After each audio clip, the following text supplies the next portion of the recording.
Друзья, приветствуем вас на YouTube-канале Gagauzy Media. Это проект «Единомышленники».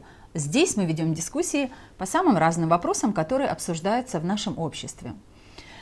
Да, выборная кампания осталась позади, президент страны избран, но в обществе, очевидно, поляризация. И с этим надо что-то делать. Что делать? На этот вопрос будем искать ответы не только сегодня в нашей студии, но и в разных наших дискуссиях. Будем приглашать разных гостей, экспертов и, безусловно, будем подводить себя как общество к тем выводам, которые нужны для того, чтобы страна объединилась. В объединении есть смысл. Я думаю, что к этому подвели эти выборы многих граждан нашей страны. Ну, конечно, единомышленники нужны Молдове, мы в этом уверены, и поэтому мы предлагаем вам присоединяться к нашему проекту, ставить лайки, если наши дискуссии вам нравятся, и непременно делитесь с друзьями, пусть нас, единомышленников, будет больше. Тогда в стране будет больше тех людей, которые разбираются в ситуациях, которые проживает наша страна.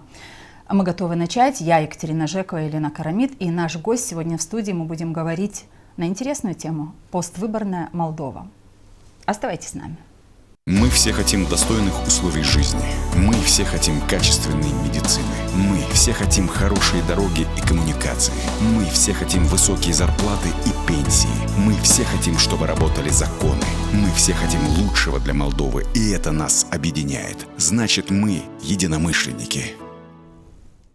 Здравствуйте, друзья! Сегодня в нашей студии, в студии проекта «Единомышленники», профессор Камрадского государственного университета, доктор экономических наук Константин Петрович Таушанжи. Константин Таушанжи, профессор Камрадского госуниверситета, доктор экономических наук, активист Гагаузского национального движения. С 2004 года профессор экономического факультета Камрадского государственного университета.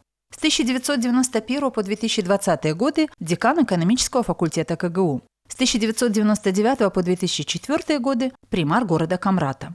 С 1995 по 1998 годы депутат Народного собрания Гагаузии. С 1990 по 1993 годы народный депутат Молдавской ССР, депутат парламента Республики Молдова первого созыва. В 1990 году занимал должность председателя Камрадского райисполкома. В 2018 году издал книгу об истории становления гагаузской автономии под названием «Исповедь миротворца». Образование. В 1974 году с отличием окончил Одесский институт народного хозяйства. В 1987 году защитил кандидатскую диссертацию. Награды. За годы трудовой деятельности был награжден медалью за трудовое отличие, медалью «Меритул Чивик», орденом Республики в 2010 году и орденом Гагаузьери в 2017 году. Здравствуйте, Константин Петрович. Добро пожаловать в нашу студию. Добрый день. Сегодня в нашей студии мы предлагаем поговорить на очень актуальную для нашей страны тему. Мы записали ее именно так: «Молдова поствыборная и стратегия дальнейшей жизни страны». Мы думаем, что сегодня у нас в студии получится очень интересная дискуссия, потому что мнение ваше, как человека, который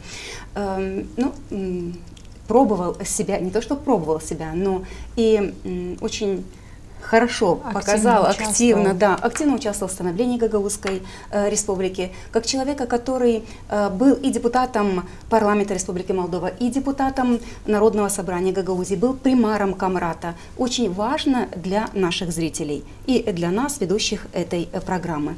И первый вопрос, с которого мы хотим сегодня начать нашу программу, касается референдума, который прошел 20 октября. С 5 ноября в Конституцию нашей страны внесены поправки, и европейский курс развития страны стал главным, на который в дальнейшем будет равняться наша страна. Каков ваш взгляд на итоги референдума? Насколько важно было определить вектор дальнейшего развития страны и записать его в Конституции? И что это вообще может дать нашей стране? Во-первых, я благодарю вас за нашу встречу. В самом деле мы с вами единомышленники. Вы экс-депутаты Народного собрания, Елена вас я знаю, и Екатерину. Мы давно с вами единомышленники, поэтому меня импонирует название вашей программы. В самом деле интересно единомышленникам. Там, где есть единомышленники, там есть развитие. Поэтому сегодня мы не только подведем итоги, хотя итоги все знают каковы, у всех свои итоги. Кроме этого мы предложим, что делать. Одни разочаровались, других это устроило. Поэтому мы попробуем ответить на вопросы для всех. Что делать? Я студентам даю теорему. Первая теорема. Когда человек, любая сущность, наступает на те же грабли. Ошибки повторяются, проблемы повторяются. 30 лет в Молдове повторяется одно и то же. Сменяется один президент на другой президент. Вторая теорема. Ошибок и проблем не существует, это издержки роста. Ошибки и проблемы, издержки роста. Ошибки и проблемы нас делают еще сильнее. Мы попытаемся, каким образом сейчас решить эти проблемы. Что нужно, чтобы выйти из этого положения и вытянуть нашу Гагаузию из той ситуации, где мы находимся. Я боюсь, что мы с Леной Федоровной не успеем задать свои вопросы. У Константина Петровича уже готова своя концепция того, как страна будет развиваться после выборов. Правильно? Но если можно, чуточку позже об этом, начать передачу все-таки с ответа на вопрос. Референдум обязательно надо было закрепить в Конституции страны, как вы думаете? И что дало вообще такое событие, как проведение референдума в стране? Я думаю, что столько спекуляций вокруг референдума, столько, которые не имеют под собой никакой основы. И кому это помешало? Никому не помешало референдум. То, что референдум состоялся. Почему результаты референдума такое, другое дело. Одни хотели бы, чтобы референдум провалился, другие хотели бы, чтобы она состоялась. Я хочу сказать, те и те правы. Вот те, которые критикуют. Да что там, если бы не диаспора, да ничего бы не было. Это такое поверхностное, нет глубинного анализа. Если глубинный анализ мы проведем и посмотрим на этих людей диаспоры, и посмотрим на этих наших пенсионеров, то они оба правы. Диаспора почему голосует? Да потому что они видят уровень жизни в Западной Европе. Они хотят это, они хотят за будущее, они голосовали за будущее. Наших пенсионеров тоже нужно уважать. Они знают Советский Союз, как раньше было. Давайте, как раньше было. То есть они хотели проголосовать, чтобы мы остались такими, какими мы есть сегодня. Мы есть сегодня беднейшая страна. Поэтому диаспора голосовала за будущее, а наши пенсионеры за прошлое. Вот какой... коротко сказать, результаты нашего референдума. Поэтому референдум состоялся. И в конце я хочу сказать о том, что всегда почему-то что-то помогает чуть-чуть. Подключился Бог. И Бог нам помог и в одном, и в втором случае. Вы сейчас говорите о референдуме? О референдуме, да. Вот это чуть-чуть, это от Бога, да? Это чуть-чуть от Бога. Я так и знал, что закончится, президентские точно так же закончатся. Не потому, что там Майя Санду президент сделал очень многое, она заслужила. Там было очень много ошибок. Но в конечном счете подключился Всевышний и помог. Великолепно. И мы сделали один шаг вперед. А в чем заключается этот шаг вперед, на ваш взгляд? Один шаг вперед заключается в том, что впервые те выборы, которые были, историки об этом будут писать долго, годы пройдут, но вспомнят, давай вспомним, как было тогда. Да было тогда, таким образом, впервые мы видели, как с помощью денег можно голосовать. Это первое. Второе, как можно неузнаваемого человека, который никто не знает, может стать лидером. И вдруг неузнаваемые люди победили. Это впервые в истории Молдовы. Кто знал? Мне говорят, вот ты насчет Башкана. Я говорю, я просто не знаю. А как я могу, не зная, голосовать? Как могли, не зная? Были узнаваемые люди. Это Кройтер. Узнаваемый. Мы знаем его. Вы сейчас говорите о башканских выборах. О башканских выборах, которые... Это узнаваемые. Чернев, я вам скажу, очень трезвый. Ну, с башканских прошло уже так много времени, что но уже... просто параллель, наверное, Оксана Федоровна, параллель, допустим, с кем? С Фортуной вы делаете сейчас с параллель? Чем связаны? А? С чем связаны? Одна и та же технология была и в первом, и во технология, втором случае. да. Они ничем не отличаются. Башканские выборы от выборов. То есть вы хотели сказать, я прервала, но вы хотели сказать о том, что незнакомые совершенно обществу люди выдвигаются и продвигаются, и путем подкупа становятся... Совершенно верно. Избранными лицами. Совершенно верно. Совершенно. Что является парадоксом? Это парадокс. Не зная человека в мешке, привезли и сказали, вот этот человек будет. А как этот парадокс вжился? Что это работает, что люди выбирают. А хотите, я отвечу? За 3 недели до башканских выборов мы узнали имя будущего Башкана. Ну и в этой кампании, если уж проводить параллели, как говорит Лена Федоровна, то в этой избирательной кампании президентской были тоже лица, которые никому не были известны. В Гагузии голосовали за кандидата Фортуны.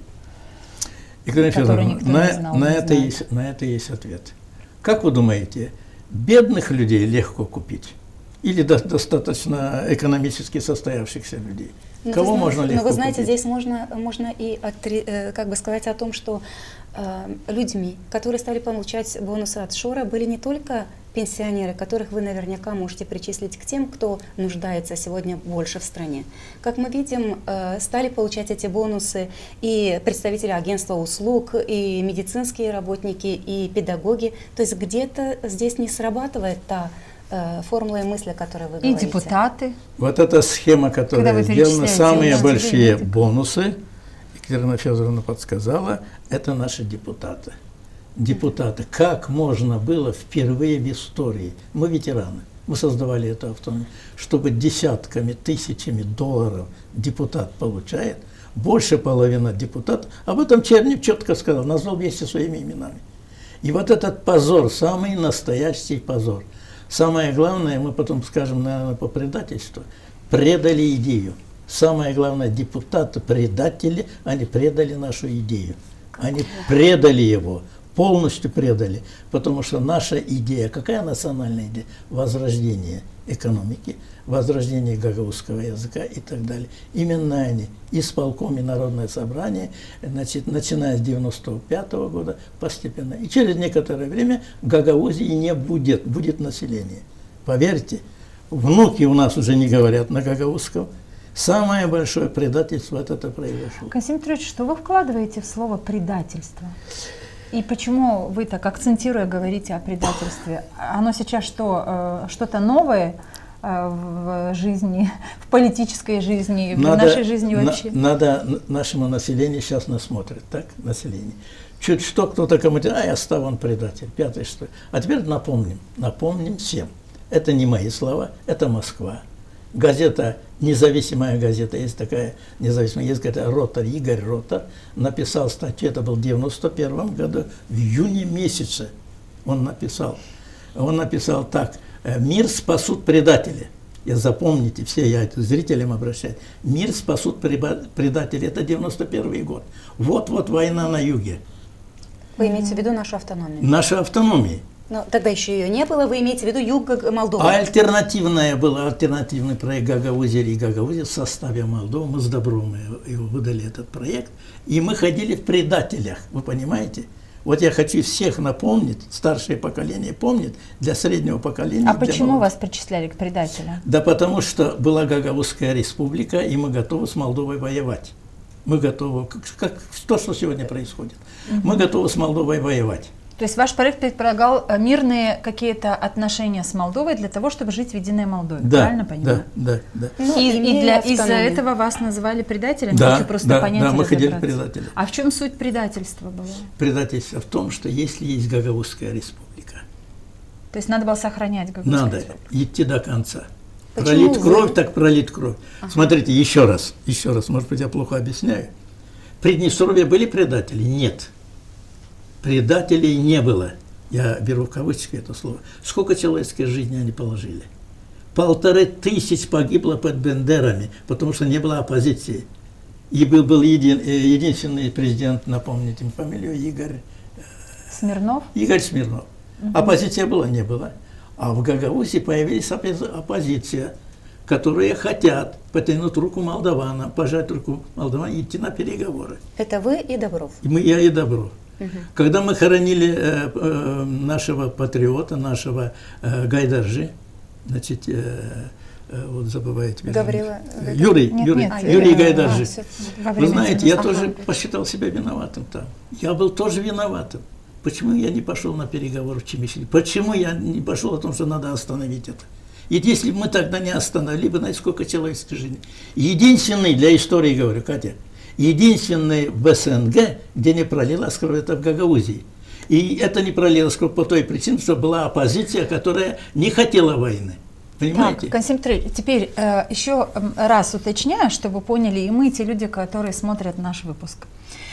Если мы говорим о предательстве, вы начали с этого слова, и я поэтому уточняющие вопросы задавала, почему предательство вас так волнует, и почему вы такой акцент делаете на этом слове, и как имеет это, насколько вес этого слова сегодня в жизни есть. Вы свели историю к тому, что если бы не было людей, которые желают мирно начинать какие-то переговоры и на мирном каком-то дружеском языке сойтись в каком-то решении, чтобы установить мир и не проливалась кровь, значит, это говорит о том, что оппозиция в вашем лице Доброва, кого еще вы там не называете, если нашлись люди, которые хотят говорить для того, чтобы прекратить эти жертвы возможные, да, то сейчас нет таких людей, которые готовы говорить с Кишиневым. К чему вы это говорите? Если сейчас актуально вспомнить о тех временах. Почему? Потому что в этом году будем праздновать, не знаю, как правильно получится, 30-летие принятия статуса об особом правовом, закона об особом правовом статусе Гагаузии. И, конечно, хорошо, что вы вспоминаете, но надо проводить параллель с тем, что происходит сегодня. Поэтому параллель вопрос... есть, там предатели, и сегодня предатели. Так сегодня нет людей, кто сегодня я хожу опять в предателях. Почему? В программе Серкели я высказал свою точку зрения против коррупционных схем в Гагаузии. И встречает мой коллега: как вы можете, Константин, типа так, вы уважаемый человек, вы такой, и кому поддались, вы начинаете выступать против. Он говорит: я не против Гагаузии, я против властей сегодняшних, вы понимаете? Тоже хожу в предателях. Они все предатели. Есть молодые ребята, которые выступают. Константин Петрович, правильно ли я понимаю, раздробленность общества, о котором мы говорим прямо с первых секунд этой передачи, вот эта поляризация, на чем она держится? На том, что есть оппозиция и есть власть. Но это всегда в любом обществе так.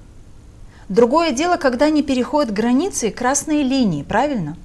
Но когда вы говорите о предательстве, я так понимаю, что где-то кто-то уже перешел красные линии. Так вот, что сегодня является предательством в нашей жизни гагаузской автономии и в Молдове? Какие такие политики что сделали, что предательство звучит актуально для вас сегодня?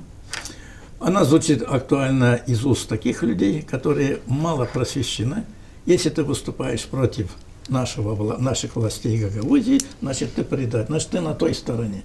Вот такие примитивные, непросвещенные. Если было бы более просвещенное наше общество, вот этого всего не было, то, что сегодня мы имеем. Вот этих коррупционных схем бы не было бы.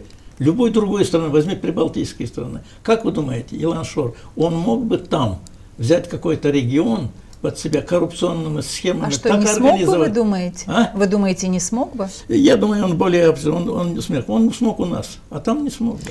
Вы знаете, у меня вот... Он же Аргееве уже не принимается, вы понимаете? По поводу слова «предатель». Если мы вспомним вот эти все 30 лет существования нашей автономии, то на всех выборах, неважно, которые проходят у нас, на выборах, которые проходили у нас в автономии, на выборах, которые проводятся в целом по стране, использовали страшилку о объединении с Румынией.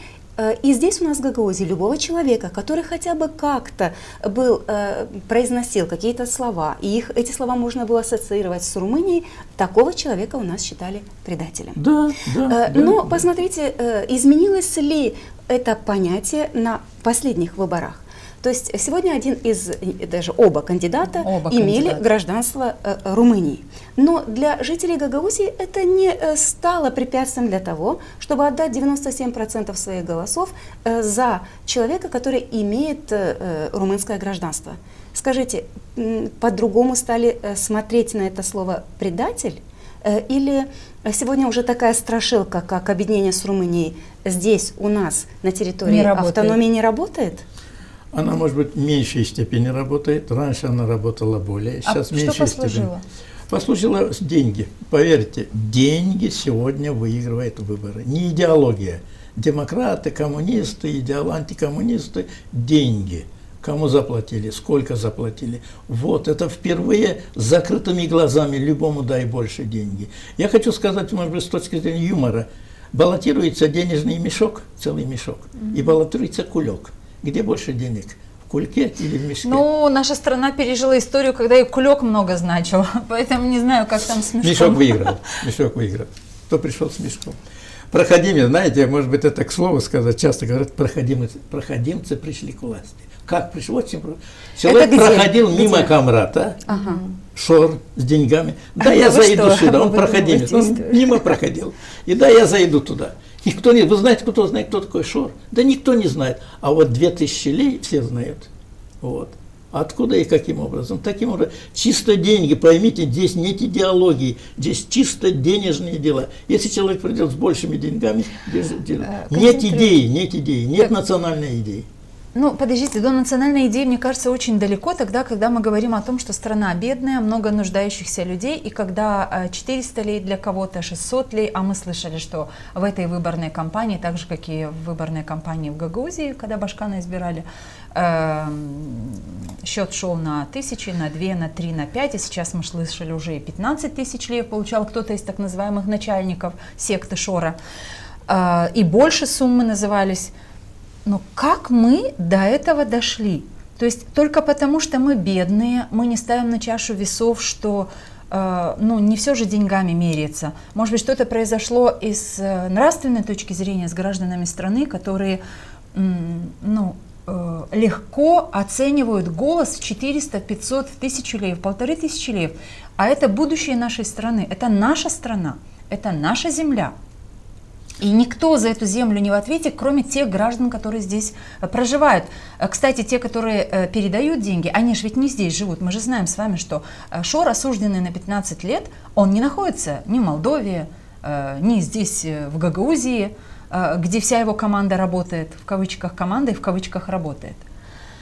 Он сидит себе благополучно в Москве и оттуда управляет. То есть мой вопрос, Константин Петрович, как вы думаете, с высоты вашего опыта, ваших лет, как так получилось, что в страной практически, да, этой избирательной кампанией руководил какой-то человек, который сидит в Москве, который передал сюда денег, который умно по-менеджерски распределил все роли, да, рабочие роли, и схема срабатывает. Вы говорите сейчас словами патриота, совести, порядочности. Сегодня население, наверное, в большинстве разочаровано. Вы спросите, походите по Камрату в любом селе. Сеньки Минчев, ты сейчас как? Никому не верю, бери не нам. Вот, я никому не верю. Но это не первый год, никому не верю. Первый, не верю. Если вы никому не верите, тихонько подходит человек, слышит, давай за это, говорит, вот 2000 лей, вот пакет есть, вот магазин есть и так далее. Вот ответ на все вопросы. Разочарование за столько лет, выборы идут. И некоторые даже не хотят идти на выборы. Константин Петрович, но тут важный момент, Лена Федоровна, извините, Лена Федоровна подметила один момент. Не только люди, которых можно было бы отнести к категории малоимущих, бедных, не имеющих работу людей, которые подкупили, скажем, на эти 400-600 леев предложенных, но это огромное число людей, которые работают в государственных структурах. Это и медики, это и педагоги, это и депутаты. Викторина Федоровна, что с страной происходит? Вы меня сейчас натолкнули на самый сложный вопрос, на самые серьезные проблемы. Какая самая серьезная проблема в Молдове сейчас? Это тотальная коррупция всех силовых структур, прокуратуры, судей и так далее. Очень легко, почему в судах решаются легко вопросы. Часто говорят захваченная. Да, раньше была захвачена Шором, Плохотником. Сегодня кто захватил Молдову? Как вы думаете? А вы как думаете? Судьи и прокуроры. Они никому. Моя санду. Судьи решают все вопросы. Когда люди хотят решить вопрос справедливости, спорный, куда они идут? В суд. В суд кому сколько дашь. Вот судьи и прокуроры сегодня реформа не произошла. Тотальная коррупция. Вот ответ на все. Она разрушает все. Но вы говорите, люди разочарованы, не согласиться невозможно. Но когда люди избирают власть, они для того избирают власть, чтобы власть, которая обещала бороться с коррупцией, чтобы она либо должна была признаться в том, что не получается бороться с коррупцией, и нужна помощь населения для того, чтобы сделать еще то-то, то-то, то-то, то-то, либо побороть эту коррупцию. То есть сейчас получилось, что правосудие не работает, реформы не состоялись, люди, естественно, разочарованы. Невозможно бесконечно избирать власть, которая не делает то, что сделало бы жизнь людей лучше. Но это еще один момент. Ксения, я хочу продолжить мысль, но чуть-чуть в другом ключе посмотреть на это. Мы можем сравнить Аргеев и можем сравнить Гагаузию. То есть в Аргееве Шор построил Архейленд, строил там дороги и так далее. Но получилось так, что на этих выборах люди отдали свои голоса не за тех людей, кого продвигали Шор, вообще за Майю Санду. У нас в Гагаузии люди проголосовали так, как проголосовали. Как такое получается? То есть там люди выбирают по-другому, думают по-другому, они там не разочаровались в существующей власти. То есть в Аргееве уже не верят Шору, а у нас Шор Аргеев просто это востребованнейший. А мы разобрались, разберутся и в Гагаузии. Кто Я больше чем уверен, что следующих выборов Шор не пройдет, это коррупционные схемы. Вот, поверьте, вся Европа, зарубежные эксперты удивляются, как все это произошло. Как могла нынешняя власть допустила эту коррупцию. Как правоохранительные органы не следили за всеми этими движениями всех этих денег. Поэтому сейчас возьмутся за все это, поверьте, наконец, потому что... А до сих пор почему не брались, как вы думаете? Им казалось, что здесь нет проблемы. Мы с первого тура выберем. Катя, все уверены были, вся эта партия власти, что мы с первого тура выберем и так далее, и так далее. Победим с первого тура. Наконец, я еще один момент тех, которые разочаровали. Поверьте, это прекрасный результат. Отличный результат. Вы говорите о результате? Открылись глаза, наконец, всем. Вы понимаете, если мы сейчас что-то не сделаем, нас выкинут окончательно с Молдовы, всю эту власть. Вы понимаете? Надо серьезно сейчас взяться за работу, чтобы выкорчевать эту коррупцию всю. Вся коррупция, коррумпированная прокуратура, суды, значит, таким. Очень легко, что здесь покупает всех. Здесь все покупаемые. Поэтому серьезная работа сейчас надо. Мне кажется, эта информация. Будет ли политическая воля у власти сегодня взяться за работу? Если они возьмутся за работу, что-то произойдет. Если не произойдет, они проиграют и парламентские выборы. Константин Петрович, это экзамен. Первый тур выборов очень многие эксперты называли холодным душем для действующей власти. Второй тур выборов закончился выборами президента Майи Санду. Теперь, как вы говорите, у власти есть возможность исправить. Не получится, значит, эту власть проведут избиратели. Да. А вы что думаете, получится у этой власти? И что должна сделать власть для того, чтобы вот такое, практически как спрут, заселившийся в Молдову, как справиться с этим? Вот вопрос. Сейчас идут серьезные разборки. У них нет альтернативы, у них нет ничего у этих власти, у этих министров, всех, которые сидят. Ведь ни одного министра в отставку не отправили. Но мы оставим министра в покое, давайте поговорим сейчас о подкупе все же, потому что в Гагаузии этот подкуп был 1,5 года назад. И власть ничего не сделала по отношению к Гагаузии, к тому подкупу, который имел место быть на тех выборах. Поэтому спокойно Шор и на этих выборах, тогда, помните, все говорили, что это только репетиция, потом Шор это сделает в Молдове. Вот мы дожили до ситуации. Правильно ли я вас понимаю, что если власть уверенная в себе или чрезмерно уверенная в себе, допустила, что с первого тура будет выигрыш президента и особо не надо заморачиваться на подкупах по Гагаузии, Шору не удастся это сделать в стране. Но Шору удалось это сделать в стране. Сейчас есть сила у этой команды, верите ли вы в это, что у команды ПАС хватит сил, хватит кадров для того, чтобы все-таки сделать какие-то действенные шаги, которые могли бы разочаровавшихся избирателей убедить в том, что у власти есть воля, о которой вы говорили, и власть может решить вот этот очень злостный вопрос, вопрос коррупции и вопрос подкупа избирателей. Почему тяжелейший вопрос? Она не только касается Шор. У него малосилённый Шор. Подключили более сильные структуры Гагаузии, по Молдове. Очень сильные структуры, российские. Огромные деньги. Когда в истории было чартерные рейсы, самолеты подключились, доставка денег, доставка людей самолетами, вы понимаете, все навалились на Молдову. Молдову надо, вы понимаете? И это только чудом Молдова выскочила, чудом. Они не ожидали этого.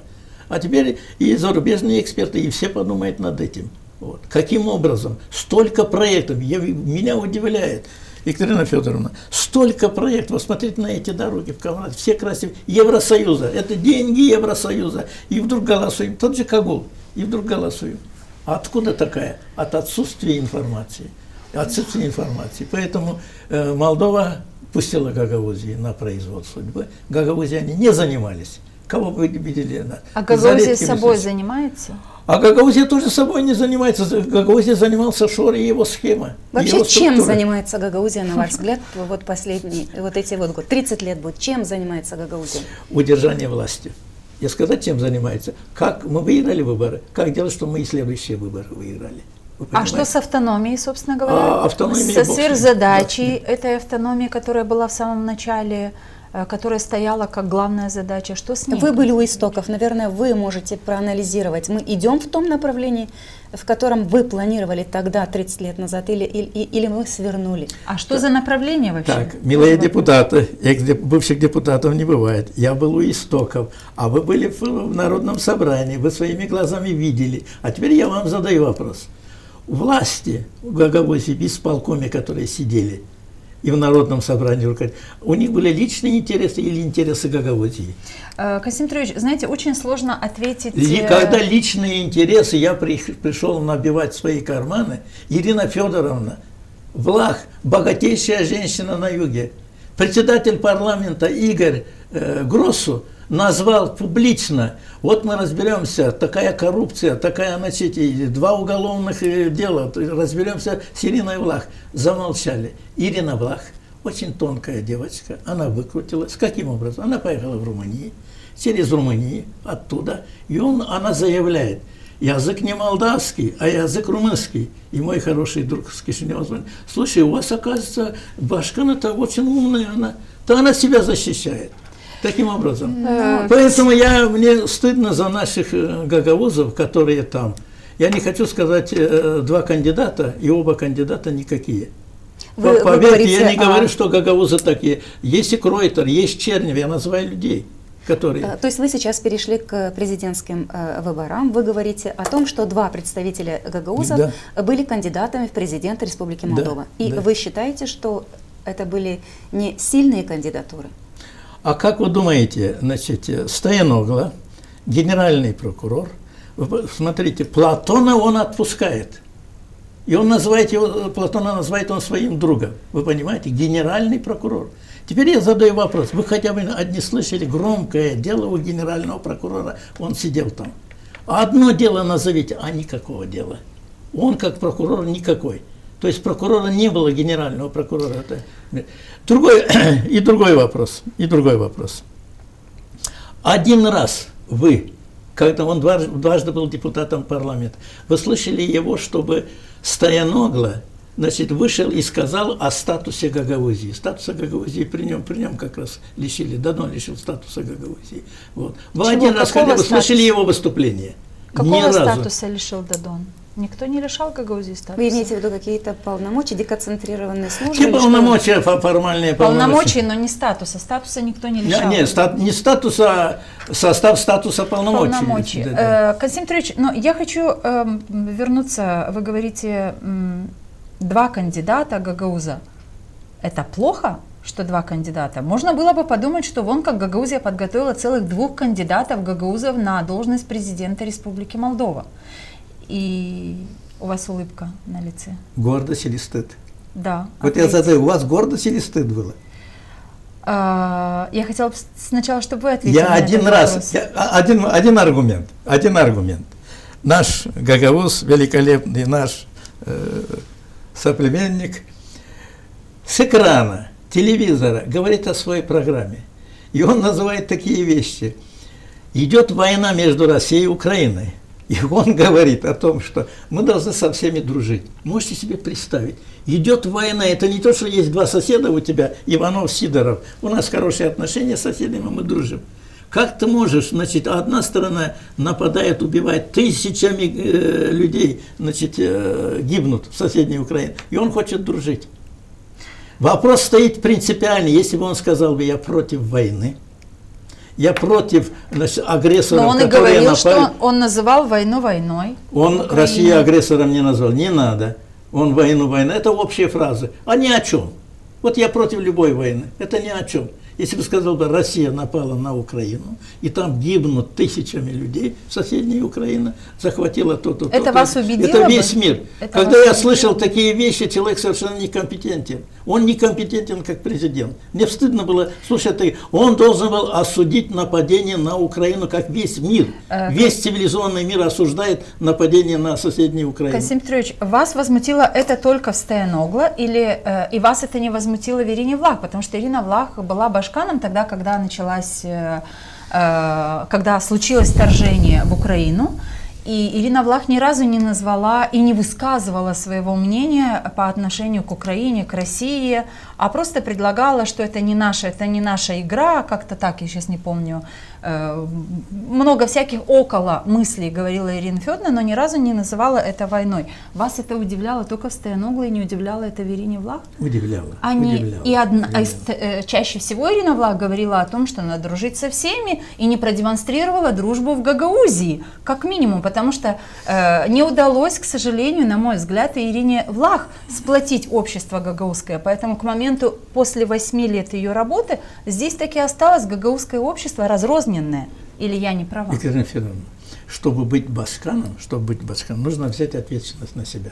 Если она не взяла ответственность, никогда она не была башканом. Ирина Федоровна, я заявляю публично, никогда не была башканом. Никогда она не была. Она была 8 лет башканом. Сидела в кабинете, но башканом не было. Первое, что для вас он выступает гарантом и берет на себя ответственность. То, что массово выезжает из Гагаузии, это ответственность первого лица. Хоть один раз, какая безработица она говорила, как и Формузал. Вы слышали хотя бы она один предъявляла раз? эту претензию к Майе Санду, что из Молдовы уехало такое-то число людей. Но не ответила на вопрос перед жителями Гагаузии, почему из Гагаузии уезжали. Это правда. Есть проекты, которые я направил на ее имя, она даже не читала эти проекты. Как сделать, чтобы открылись рабочие места, как сделать, завести экономическую машину нашу.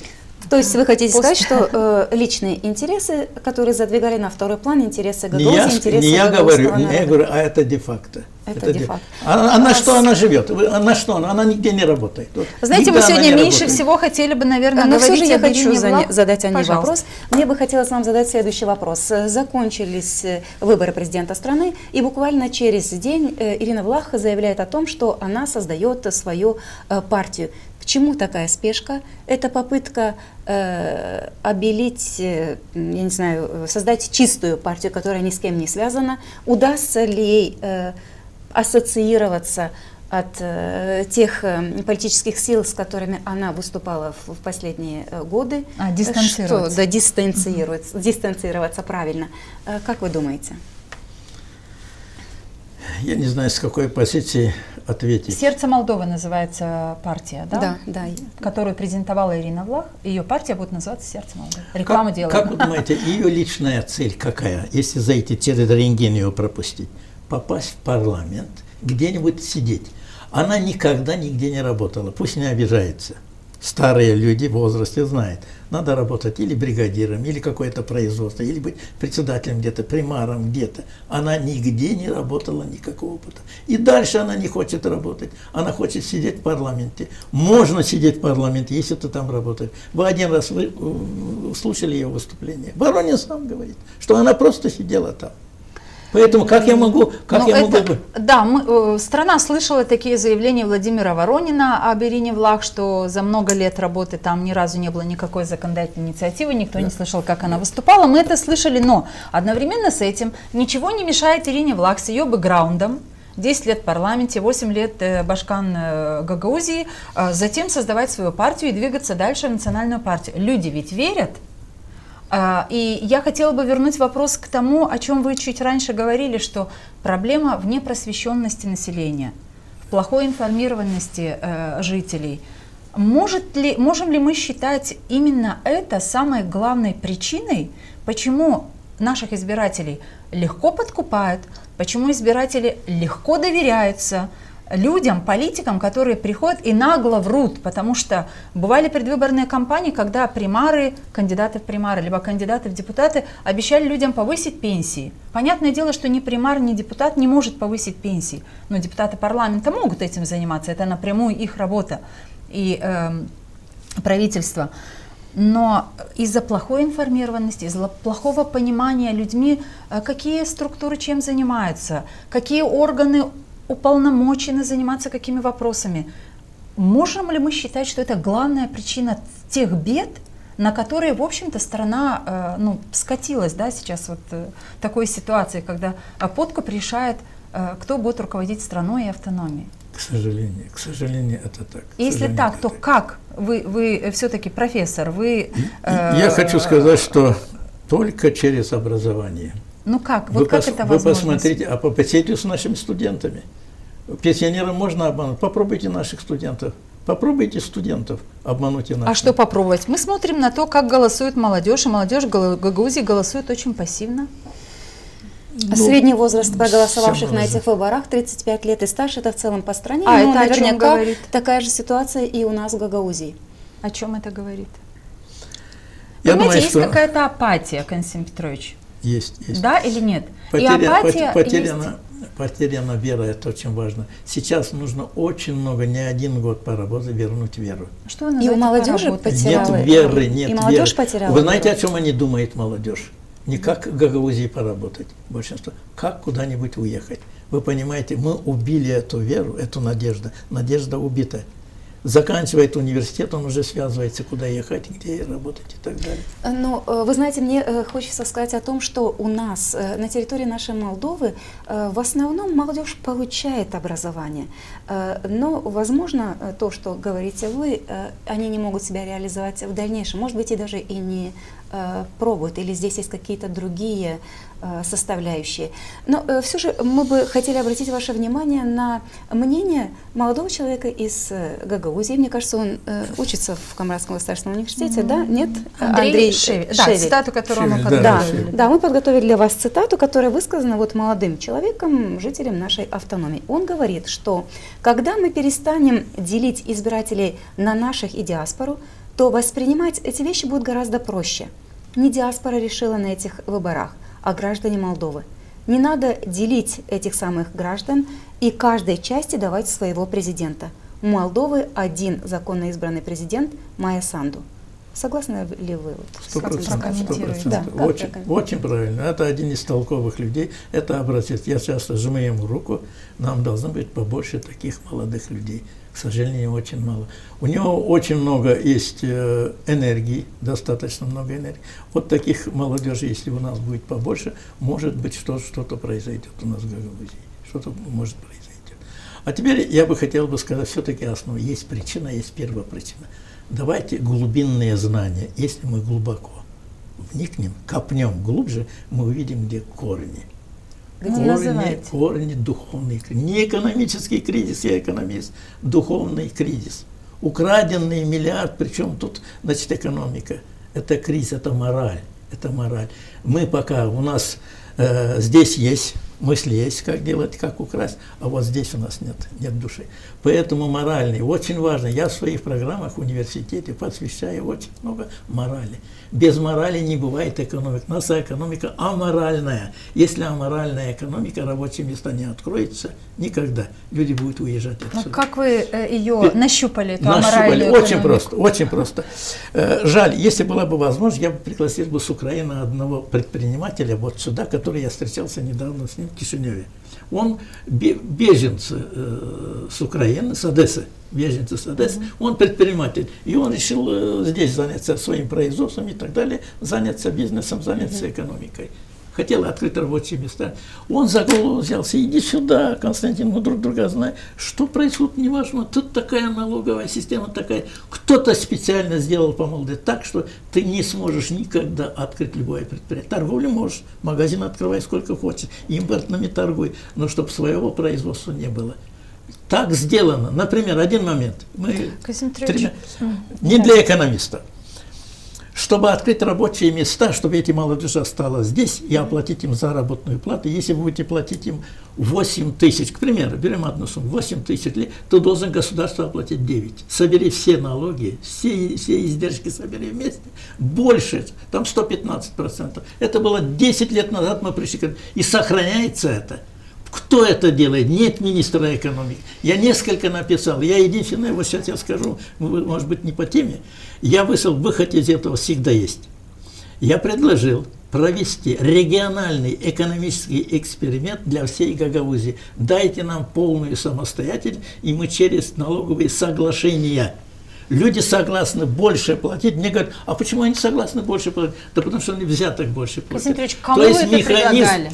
Кому предлагали? Я тебе скажу. Это было 2 года назад нашему парламенту. Не назову сейчас фамилии, как бы не обидеть этого молодого человека. Я подхожу ему, раздаю всем. Тарнавский увидел великолепно. Я иду ему, показываю, значит, ой, я не экономист, гитнесте, бекет Тарнавский, бендилим экономист. А там не экономистом не надо быть. Есть обыкновенная логика. Ты даешь по горизонтали, даешь человеку. Вот если ты пекарь или сапожник, ты тоже государственный. С тобой надо заключить договор. Вот за месяц, за год, вот такое, и делай, что хочешь. Договора, это налоговые соглашения. Касим Петрович, вот вы понимаете, я не мог объяснить, и он отложил в сторону. Вы думаете, Кишинев, я в парламенте Молдовы отдал через министра экономики. Он даже не читал, я пригласил его, значит, к нам в Кавказский университет на круглый, тоже не приехал. Нет экономистов в Молдове, нет экономистов в Гагаузии. Смотрите, нет толковых людей. Чуть выше вы говорили о том, что судебная реформа не состоялась, не прошла. Коррупционные схемы работают, никто преграды не ставит. Экономистов нет, вас не услышали, других не слышат, экономика страны не развивается, Гагаузии, так понимаю, что вас также не слышат. А что с экономикой Гагаузии, мы хотим поговорить во второй части этой передачи. Но что это такое, Касим Петрович? А все же получается, что в головах хаос, в действиях хаос, конечно, разочарование, в умах хаос, конечно, разочарование. А что еще может прийти вслед вот за этим, что мы сейчас перечисляем? Что, совсем нечему радоваться? Вы знаете, я хочу чуточки, я оптимист, знаю, что и сидящие за этим столом люди тоже оптимисты. Вы знаете, глядя на эту страну, я хочу высказать свою точку зрения, глядя на все, что происходит в этой стране, и даже эта выборная кампания, и даже выборная кампания 1,5 года назад в Гагаузии с огромным количеством подкупов, я все равно хочу жить в этой стране. Мне нравится то, как сложно, но пытается бороться и жить Молдова, иначе у нас не было бы такого количества политиков, которые хотят в политику. Пока, если люди бегут и ищут себе работу за границей, то политики никуда не убегают. Если я посмотрим в парламент Республики Молдова, то там состав парламента, наверное, 80-85%, ну, может быть, знакомые чуть меньше. Лица. Это знакомые лица, которые уже давно перекочевали из одной партии в другую, в третью, уже забыли, в какой партии они только не были. Они все становятся, выходят к людям с какими-то призывами, и все обновляется, и все как хамелеоны скидывают одну одежду, примеряют другую одежду, другой партии. То есть получается, что если политики за эту страну борются, в этой стране не все так плохо. Только то, что в стране очень плохо, они говорят об этом людям, которым они идут со своими избирательными платформами, риторикой своей. Реплика. И тогда получается, завершаю, и тогда получается, что люди со слов политиков вдруг узнают, что мы так плохо живем, а политики это делают только для того, чтобы побольше выиграть. На вот этом вот, понимаете, это какую-то депрессию наводят на наших людей, чтобы люди не боролись за эту страну. Но у меня сложилось такое впечатление на вот этих выборах 1,5 года назад, на башканских и сейчас. Я остаюсь оптимистом. Я считаю, что даже в этой ситуации страна вышла, на референдуме есть мнение жителей, даже если очень маленький отрыв между ответами «да» и «нет». И все-таки уже, как в начале нашего выпуска сказала Лена Федоровна, уже в Конституции закреплен пункт, что Молдова будет двигаться по пути евроинтеграции. Это направление для жизни, стратегического развития страны. Есть президент. Как бы это ни было, это решение диаспоры, но это решение большинства граждан, голосующих на этих выборах. Что дальше? Вот этот вопрос, мне кажется, важнее. И дальше с оптимизмом. Найдите оптимизм и скажите, и мы завершаем эту часть, потому что мы должны перейти ко второй части. Скажите что-нибудь. Может быть, под столом поищем этот оптимизм. Может быть, у вас его совсем нет, Константин Петрович? Вы думаете, у меня нет разочарования? Вы думаете, у меня нет разочарования, разочаровались только все, я остаюсь оптимистом? У меня такое разочарование. Если бы я даже представить не мог себе в 90-м году, когда мы создали автономию, какие совестливые люди, люди были совести. Никто не говорил, все депутаты всех уровней, давайте нам деньги, и мы идем на...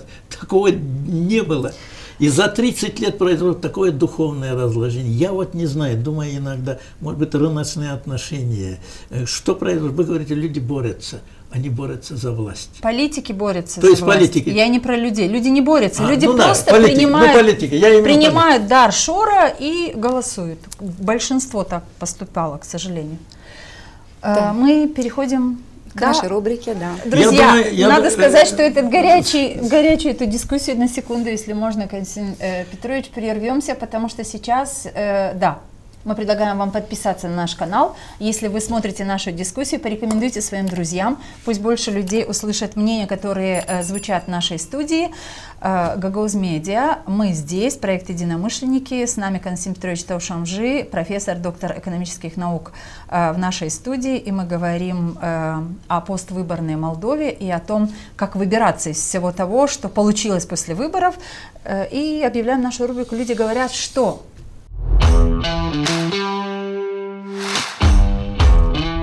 Люди говорят, что...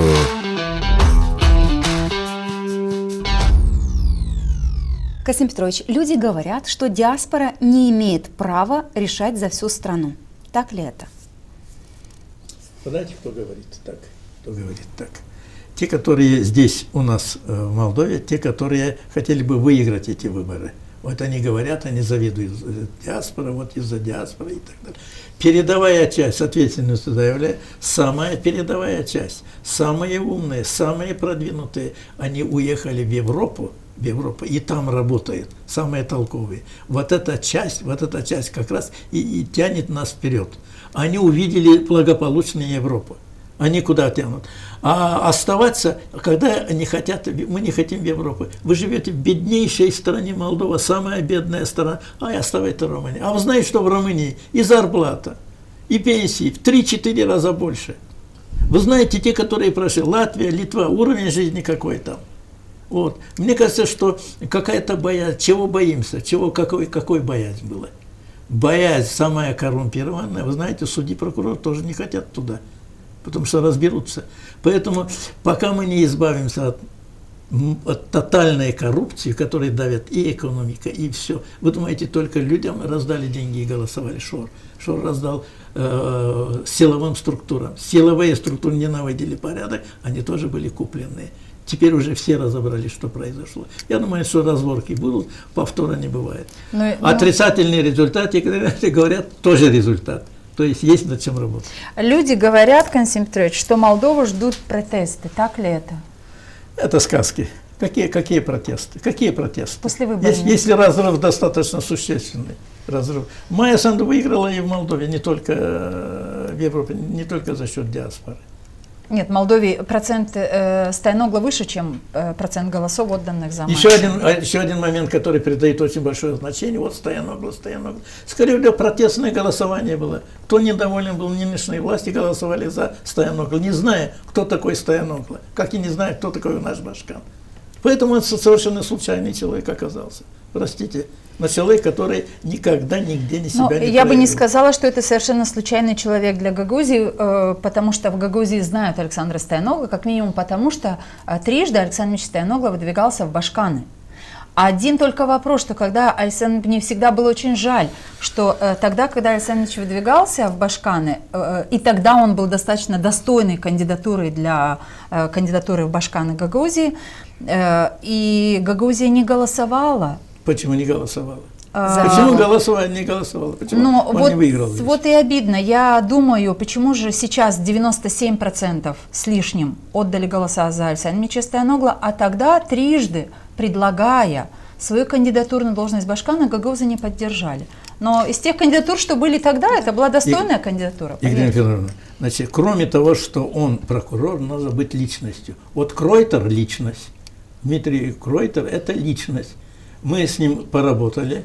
Значит, мы собирались с ним серьезно дальше работать. Но просто вы не работали со Стояногло, наверное, поэтому… Стояногло? Давайте я скажу уже, коль вы заговорили. Первое уголовное дело против патентов возбудил именно Стояногло. Он прокурор Гагаузии. Давайте я скажу. Добро и там же было, а Добро взял и выехал с Гагаузии. Это с какой год?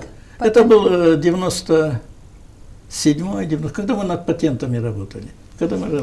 И уголовное дело, Калошин был у него один такой, значит, все время на допрос у нас за то, что налоговые, за то, что мы патенты, вот я скажу всем, впервые мы выдали зарплату в Молдове. После Кишинева мы первым погасили долги. Долги по 4 месяца, они вспомнили, учителя сидели без зарплаты. Значит, мы выдаем зарплату, а Стояногло возбуждает уголовное. Как я могу думать о них? Речь о тех патентах, которые по сегодняшний день работают в Гагаузии. У меня такой вопрос. Как вы думаете, а если вдруг… Где спасибо? Я чуть-чуть отойду от нашей рубрики, потому что меня вот такой вот вопрос заинтересовал. Как вы думаете, а если вдруг вот у нас опять проходят выборы Башкана Гагаузии, и Александр Дмитриевич вновь баллотируется, получит ли он на выборах Башкана вот те 97% голосов в Гагаузии, как получил, выдвигаясь и будучи кандидатом в президенты страны? Будут личности. Я тебе скажу, кто вырос в Гагаузии. Очень вырос. Чернев Сергей. Я вот постольку такой простой парень. И думал, такое трезвое размышление, такой ум. А что вы называете, что Чернев вырос? Потому что он делает разные заявления, такие в разных студиях. Он на чем? Где факты? Я вижу его аналитику, я вижу, насколько он разбирается в этих всех вопросах. Очень у Сергея несколько передач его посмотрел. Вот. И главное смелость. Он же не боится говорить о власти. А многие боятся. Боятся к власти. Они 99%, Катя, приспособленцы. Кто у власти? Сергей Афанасьевич на самом деле относится к той категории людей, которые очень, если вы говорите, использовали слово «вырос», то тут, наверное, и мы бы поддержали бы, потому что, будучи депутатами Народного собрания Гагаузии, мы становились свидетелями того, как можно объяснить, убедить и обсудить что-то с Сергеем Черневым невозможно обсудить с другими депутатами. Поэтому да, в этом смысле вырос. Но я предлагаю вернуться к нашей рубрике. И третий вопрос рубрики «Люди говорят» следующий. Невозможно остановить избирательный подкуп. Так ли? Подкуп избирателей. Так ли это? Инерция очень огромная, очень тяжелая. Иногда перед выборами уже знали все это. Но ответ был такой: вы же ничего не сможете сделать. Все, они уже продались, они уже имеют информацию, все и так далее. Очень тяжело. Нужно начинать, долгая история. Я не знаю, год-два понадобится, чтобы искоренить и привлечь к ответственности. Выборы парламентские. До этих выборов ситуация изменится? Мне кажется, это вопрос вопросов. Вопрос вопросов сейчас. Как бороться с подвозом и с подкупом? Люди говорят, что подкуп голосов на этих выборах – это разогрев к парламентским выборам. Да, конечно, так. Это так. Подготовка к парламенту. А зачем они баллотируются все? Сколько кандидатов, да? Сколько? 11 было? 11. Да. Они все хотят в парламент. Все в парламент туда. И там коррупция там.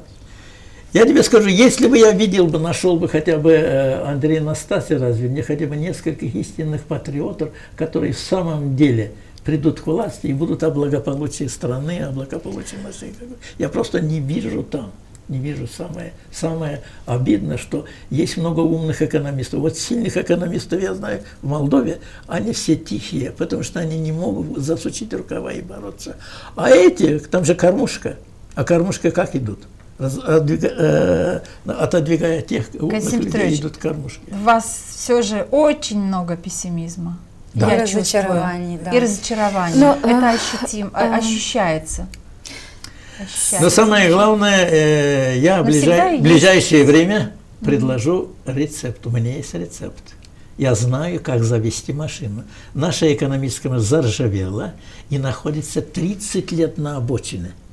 Мы покидаем Молдову. А кому вы намерены предложить свой рецепт? Я предложил, они не услышали, теперь я буду ходить по Кишиневу, я буду раздать, уже буду стучаться в дверь и давать. Вот она, рецепт. Вот рецепт. Товарищ пациент, самолечение прекратите, вот возьмите этот. Это то, о чем вы говорили нам чуть раньше, Первое, уберите армию. Какую армию? В Молдове, Литва и Молдова, сравниваем. 21 тысяч чиновников, 21 тысяч на всю страну. Как вы думаете, в Молдове сколько? 215 тысяч, 10 раз больше. Вы говорите, огромная армия. Люди поймут про армию. Вы убираете их. Вы говорите чиновников? Да, чиновников. Так и используйте армию чиновников. Нет, 21 тысяча на всю страну чиновников. 21 тысяча на всю страну, по стране Литва. Население Литва. примерно одинаковое. У них 21 тысяча. У нас 215 тысяч, 9 тысяч в Гагаузии. Вы посмотрите Гагаузию. Вы походите по Камарату. Бывший банк, чиновники сидят, там чиновники, огромное количество. Мы задавали вопрос. Касим Петрович, вы понимаете, что это не интересует людей? Ну как не интересует, кого в Гагаузии интересует, сколько чиновников? Об этом было сделано очень много материалов. Людей, простых, рядовых граждан. Вы уберете чиновников, которые сидят в этих схемах. Уберите чиновников. Кто их уберет? Нужна политическая воля. Так или не так? Да, кто в Гагаузии может убрать чиновников, которых очень много? 9 тысяч. Кто? Вы же об этом говорили 4 года назад. Вы об этом говорили, и не только вы. Есть и другие активисты, политические лидеры, которые говорят в Гагаузии о том, что это очень большое число. Часто об этом говорили депутаты 6-го созыва. Большое число чиновников. Наша задача экономистов смотреть на этот экономический кризис и предложить рецепты. Как вы думаете, я должен кулаками зайти туда? Я сколько раз заходил к Ирине Федоровне туда, к этим депутатам, сколько раз я положил этот проект. Недавно я говорю, я зашел туда еще раз. Она лежит у депутата парламента, я называю фамилии. Значит, документ лежит. Да, документ лежит. Что нужно делать? Ну, опять. Но если люди не знают, что делать, он, например, хочет поднять экономику Молдовы, он не знает, я с чего сейчас вас начинать. послушала и подумала, что вообще в стране нет специалистов, потому что никто не услышал вас. Но вы говорите, мы экономисты должны. К кому вы пойдете? Если вас не слышат, вот вы пойдете к Башкану Гуцул, она вас поймет? Я про экономические модели. А вы пойдете или вы пошли уже к ней? И то, и другое. И не пойдете, и не пошли. Она не поймет, и я не пойду. Ну, давайте вернемся. Ну, откуда она не специалист в этом деле? Ну, как она может взять? У нее должна были... Нет, не там. Ее просто если был бы политическая воля человека, который хочет Гагаузии сдвинуть с места, вот я к тому человеку пошел бы. Вот так делаем то-то, то-то, то-то, и все изменится за короткое время. И мы начнем верить. Один момент я хочу в эфир сказать. Значит, недавно меня так упрекнул один так, Касим Петрович, эй, сенме, будь башкана беймин, ёберни беймин, ты всегда всех против, ты постоянно в оппозиции. Все башканы тебе не нравятся, это тебе не нравится. Слушай, я хочу ответить теперь публично через ваш эфир. Давайте. Дорогой мой, с 95-го года когда-нибудь было хорошо в этой Гагаузии? Почему люди уезжают? Не надо быть экономистом. Когда я вижу, молодежь покидает Молдову, значит, в Молдове что-то не то, не так. Неужели это непонятно? Ни разу в Формазала я не слышал, чтобы назвался у нас безработных есть. Люди уезжают. Слышали когда-нибудь? Никогда. Ни одно. Как мне хвалить этого башкана или другого башкана? То есть я сегодня хочу оголить о том, что есть проблемы и можно их решать. Есть проблемы и очень много. Легализация. Вот один пример. Давай через эфир я скажу. Все аграрники, может, сейчас слушают меня. Все аграрники. Значит, как можно легализовать теневую экономику? В конвертах выдают зарплату. Двойная бухгалтерия, все знают. Двойная бухгалтерия. Начнем с аграрного сектора. Доход. А почему доход? А почему не гектара? А почему не балла гектара? И мы с финансистом, один из толковых финансистов, Греку, Михаил Ильич, неужели мы ничего не сможем сделать из этой контроля, это двойная бухгалтерия, нужны чиновники, нужны бухгалтер такой-то, можно что-то сделать. Вы назвали сумму, которую Гагаузия получает от аграрного сектора. А что если перевести? Мы когда посмотрели на эту сумму, самую высокую сумму платил с 1 гектара Чок-Майдан. Тогда это было 10 лет назад, эти расчеты мы делали. Сейчас это... Некоторые лидеры, простите, возьмите я воду, прошу извинения. Да, ну, а мы напоминаем, что Нас, проект «Единомышленники», можно смотреть на YouTube-канале «Гагаузмедиа». А мы есть во всех социальных сетях. Ребята, ставьте лайки, делитесь нашими выпусками. Пусть больше людей узнают о тех ситуациях, которые мы тут разбираем. И пусть людей, просвещенных, как говорит сегодня гость нашей студии Константин Петрович, будет больше. Потому что мы заинтересованы в том, чтобы больше людей получали более достоверную информацию о том, что происходит в стране. А теперь не для экономистов, для вас лично. Налоговая система имеет язык еще, разговаривает. Расчеты говорят. А расчеты такие. Если вы будете хорошо работать, будете платить по 2000 лей за каждый гектар. Но если вы будете еще лучше работать и будете получать доходы с 1 гектара по 5000, то есть еще лучше будете работать, вы будете платить по 5000. Ну а если будете плохо работать, у вас не будут никаких доходов, мы вас освобождаем от налога. Будете платить только 125 лей за гектар. Можете себе представить? Значит, это наказание. Если ты хорошо работаешь, Чекмайдан больше всех платил, по 5000 с каждого гектара, а некоторые вообще не платили, просто не показывали свои доходы. Вот. То есть это вы упрощенно объясняете нам, как сегодня работает налоговая? Теперь как это сделать, сумма? Налоги же нужны. Мы перевели сумму, определенную сумму, о том, чтобы эту сумму поделить на баллы гектар, получается там, вот я не помню сумма была небольшая, порядка около 70-80 лей 1 гектар. Оказывается, это довольно... И мы провели конференцию. Там были наши лидеры, там был и Кыпчак, представитель Кыпчака. Как вам? Это отлично, все, сумму даете мне, я заключаю договор, и все, я не буду вести, мне не надо двойная бухгалтерия. Кто не принял вашу идею? И что вы думаете, там сидел и заместитель Башкана Янеогла Валерий Федорович. Все, это хорошее дело, мы начнем внедрять. Прошел ни год, ни два, они ушли, по сей день никто ничего. То есть говорит о том, что есть рычаги, которые нужно реализовать. Наша задача выдать эти рычаги. Константин Петрович, вы простите, конечно, но опять же, мы же сегодня намеревались говорить о поствыборной Молдове и о том, что будет дальше. Какая стратегическая идея может вдохновить граждан и политиков, всех абсолютно, какая стратегическая идея может вдохновить, чтобы двигаться дальше. Вот слушая вас, экономистов, нет, то нет, в экономике у нас плохо, там плохо, там плохо, там. У меня складывается такое впечатление, что вот эти формулы и вот эти идеи, которые вы предлагаете, ими сегодня никто в Гагаузии как минимум не заинтересуется, мне так кажется. Почему? Потому что и в стране, возможно, точно так же, как вы говорите, министр не ответил на какие-то ваши письма. Потому что Молдова живет только тем, как выиграть выборы, как преподнести лучше все то, что сделано, даже если мало сделано теми или иными политическими партиями, правящими, неправящими, в оппозиции и так далее. И получается, что единственная риторика, которая очень хорошо артикулируется политиками, это политическая риторика, посвященная выборам. И поэтому люди вообще не интересуются такими вот теориями или, как вы называете, схемами для каких-то налоговых послаблений, для решения каких-то экономических задач. В этой ситуации вы профессор, вы преподаватель Камрадского госуниверситета.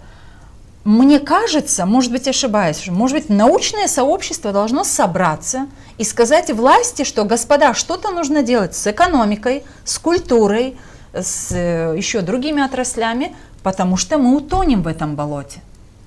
В болоте баталий предвыборных. Вопрос. Что делать и с чего начать? Вы кинули на научное сообщество к нам. Но мы не одни, есть власть, но мы не одни, есть предприниматели. То есть мы в свое время очень интересный механизм, то, что вы говорите, очень хороший механизм запустили. Вадим Петрович Чабан, приветствую, Константин Петрович, все, начинаем работать. Вадим Петрович Чабан, для наших зрителей, бывший первый зам при Башкане Ирине Влах. Собираемся, круглый стол, собираемся каждый понедельник, круглый стол, и треугольник наш. Значит, власть, они, бизнес, предпринимательство, мы, деловые люди, и наука, и научное сообщество. Вот треугольник, начинаем работать вместе, круглый стол.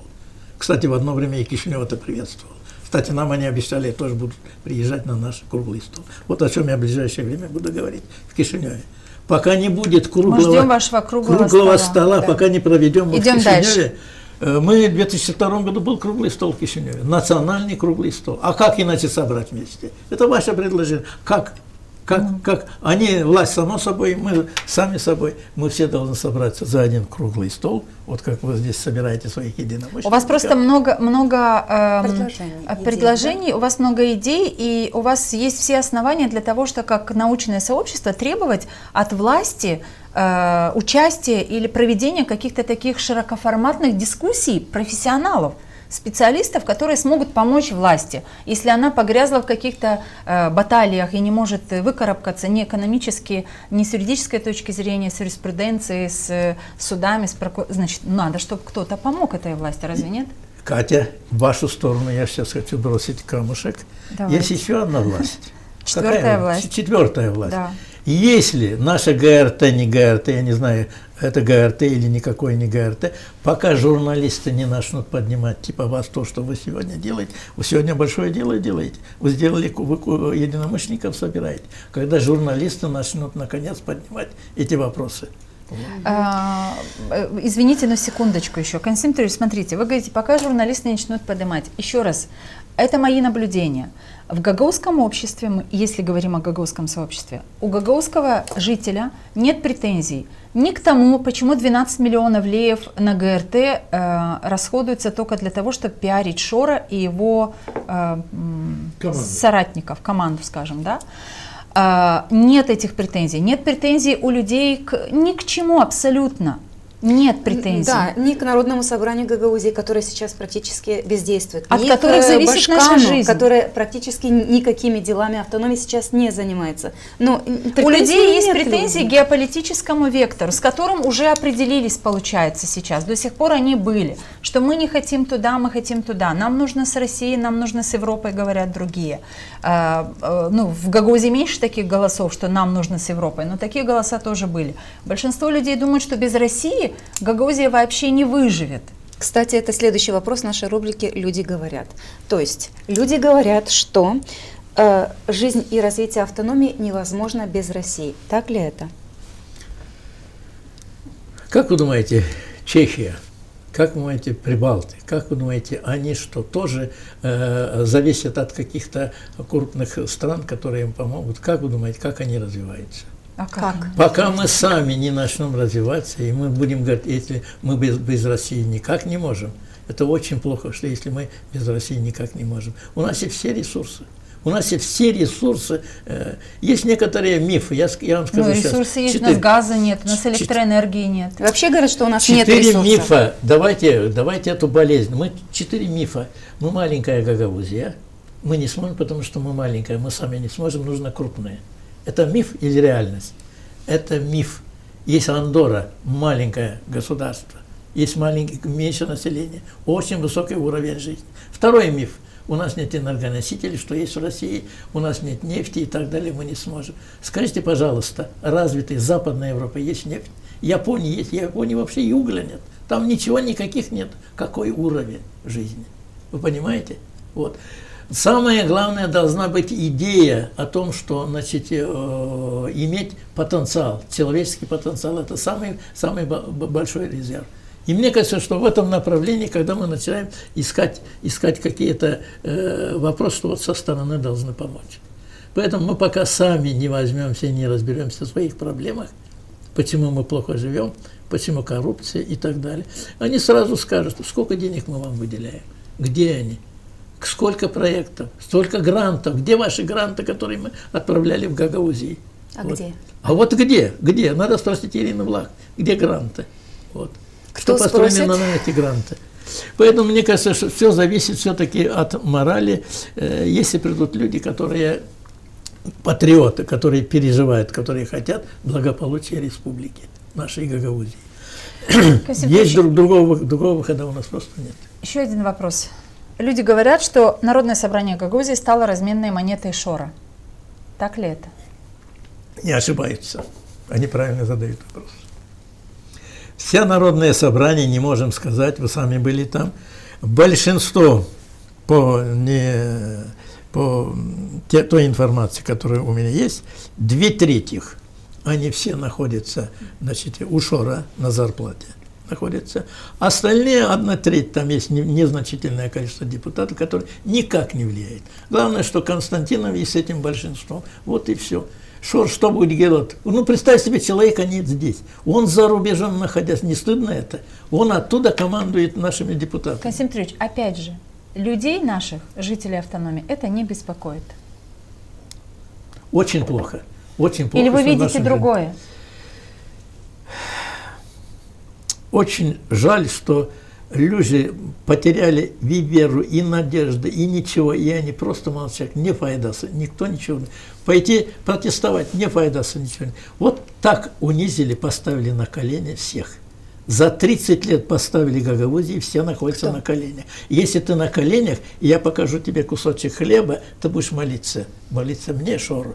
Я тебе дал 2000. Ой, как спасибо, Шору. Я получаю 2000, и притом второй месяц опять получаю. Вы понимаете, народ поставили на колени, потому что они бедные. Вот таким образом. А депутатам дали очень хорошие зарплаты. Они находятся у Шора на зарплате. К сожалению. И вот это нужно, чтобы все знали о том следующем, чтобы вы знали, этот депутат, ты не знаешь, ты здесь сколько раз тебе говорили, уважаемый избиратель, что он взял очень большие деньги, твой депутат, за которого ты голосовал. Касим Петрович, у меня такой вопрос. Я не знаю, иногда душа разрывается, видеть вот эти процессы, которые происходят. Это и видно, что вы за все переживаете, что происходит в автономии, но слушая вас, вот у меня опять возникает вопрос. Как вы думаете? Ну вот то, что вы сейчас говорите, депутаты берут деньги, там на зарплате, люди подкупаются, мы утверждаем, и это нельзя не утверждать, потому что это стало очевидным на последние 1,5 года всем в Гагаузии абсолютно, что выборы покупаются, голоса покупаются. Но как с этим бороться? Ну, можем говорить еще 3 года о Шоре, но Шор не уйдет из Гагаузии, если гагаузское сообщество что-то не решит, если люди, которых унизили, не встанут и не скажут: хорош, больше нас унижать не надо. Мы хотим разобраться, кого мы избрали, почему эти люди, работая, получая зарплату и тратя 12 миллионов на содержание ГРТ, сколько-то миллионов, там больше, не знаю, сколько миллионов наберется на содержание этого исполкома, который ничего не выдала на гора за это время своей работы, а там куча советников, еще не знаю там кого, и вот эти 9000 людей, которые работают как номенклатура, которая что-то там делает, где они что делают, Кузнецовы и другие люди, пока люди сами в Гагаузии не скажут, что мы хотим этому поставить заслон, мы больше не позволим себя оболванивать, мы больше не хотим продавать свои голоса, мы хотим быть живым голосом для живой земли Гагаузии и Молдовы. Мы хотим понимать, за что мы голосуем, мы хотим не только избирать, мы хотим требовать. Разве не так, Касим Петрович? То, что вы сказали, я думаю, ваши слова и сейчас услышали, и многие думают, как ты. Многие уже устали от этого, и мне кажется, на парламентских выборах все-таки найдут серьезных радикальных. Эти же самые не пройдут. Я больше чем уверен, сегодняшние депутаты в Гагаузии не пройдут повторно, 100% уверен. Они же молчат, но они все знают. Весь комрад гудит, все знают, кому сколько дали. Но, они не смогут там. И мне кажется, все-таки новые люди появятся. Ну, давайте, мы остаемся оптимистами. Появятся новые люди с новым уровнем сознания. А вы знаете, я высказала такую мысль. Мне кажется, что для того, чтобы стать депутатом Народного собрания Гагаузии, у тебя только один путь. Ты ничего не должен делать. Если ты что-то делаешь, обязательно найдут люди, которые будут критиковать, найдутся люди, которым это не нравится, найдутся возможности у политических сил приписать тебе тот или иной ярлык, и в следующий раз ты депутатом не станешь. Но если ты просто, честно, отсиживаешь один срок, затем второй, ты никогда не говоришь, в дискуссии не вступаешь, законы не пишешь, которым могут противостоять кто-либо в обществе, в народном собрании, в исполкоме и так далее, то у тебя все шансы стать депутатами и в 3-й, и в 4-й раз. То есть по 5-6 созывов можно быть депутатом, не согласен. ничего не делая. Я очень хорошо помню Карамид, Елена, очень хорошо Жекова помню, и этого парня, Железогла. Вы троем настолько много сделали, об этом я давайте писал. Не о нас, это и не скромно, и неправильно. Не, минуточку. Дело в том, что, значит, инициатива наказуема. Если ты начинаешь что-то делать тебе, значит, меня дважды наказали. Меня наказали за университет. Я действительно нарушал. По закону мы не должен был открывать университет. По закону. Только правительство открывает. Второе. Патенты тоже. Это моя самодеятельность. Я дважды был наказан. Вот. Я наказан был, когда я в Чимишле ездил. Но сегодня я хожу по Камрату. Лена, вы наказаны были избирателями. Давайте так. Не судом, не это, а избирателями, правильно? Нет, я наказан не избирателем, я властью наказан был. Но, меня отстранили от работы, не избиратели отстраняют меня. Но вас потом не избрали, когда вы выдвигались. Нет? Нет. Еще раз. Я председатель райисполкома. Власть отстранила, вы об этом говорили. Власть отстранила. А второй раз примарство. Ты же помните примарство? Отстраняли, за патенты. Догла назначили. За патенты. Мои патенты, которые люди восстали, были забастовка, а я поддержал людей, что должен быть патент. И как вы с этими наказаниями живете? Я живу очень уверенно. Я хожу по Камрату, мне говорят спасибо за то, что я в Чимишле ездил, туда остановил. Мне говорят спасибо за патенты, которые я делал, хотя я был наказан. Поэтому любой человек, любая инициатива наказуема. То, что вы делали, и вам, наоборот, укор был и так далее. Но вы делали великое дело. Гагаузский язык. Если мы поговорим сегодня о гагаузском языке или нет, о большой трагедии. Я хочу сказать, самая большая трагедия, о предательстве мы говорим, это... Вы, значит, предали и саму идею. Идея была предана. Гагаузская автономия создана для возрождения экономики, возрождения гагаузского языка. Сегодня гагаузский язык умирает. Если гагаузский народ, гагаузский язык умирает, исчезает этнос. Этноса не будет. Этнос может быть, конечно, этничность есть такая, национальность будет твоя. Но идентичность, дух гагаузский. Скажем, в парламенте сидят 3 гагаузов. Они по паспорту гагаузы, а по духу они не гагаузы в парламенте. Гагаузы по фамилии, кто там? Кёксал. Кёксал, вот они сидят. Им безразлично, развивается гагаузский язык, нет. Поэтому наше предложение, еще одно предложение, наша, вы говорите, инициатива. Сегодня мы можем спасти Гагаузию от умирания. Не будет гагаузов больше, будет население останется. Нет языка, нет народа. Мы не могли это объяснить.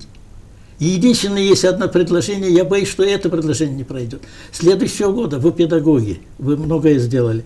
Нулевой класс, ввести нулевой класс, сразу преподавание 3 языков. Английский, государственный язык и гагаузский на уровне. Это никому не мешает. Вот вы сейчас, значит, вот это трудно, вот это 5-е, что... Ну нет другого выхода, предложите другой выход. Ну, вы знаете, вот эта ваша мысль, она меня заинтересовала. Вы говорите о том, что если умрет гагаузский язык, исчезнет, то мы потеряем свою идентичность. Не кажется ли вам, что люди, которые выступают против своего родного языка, уже потеряли идентичность?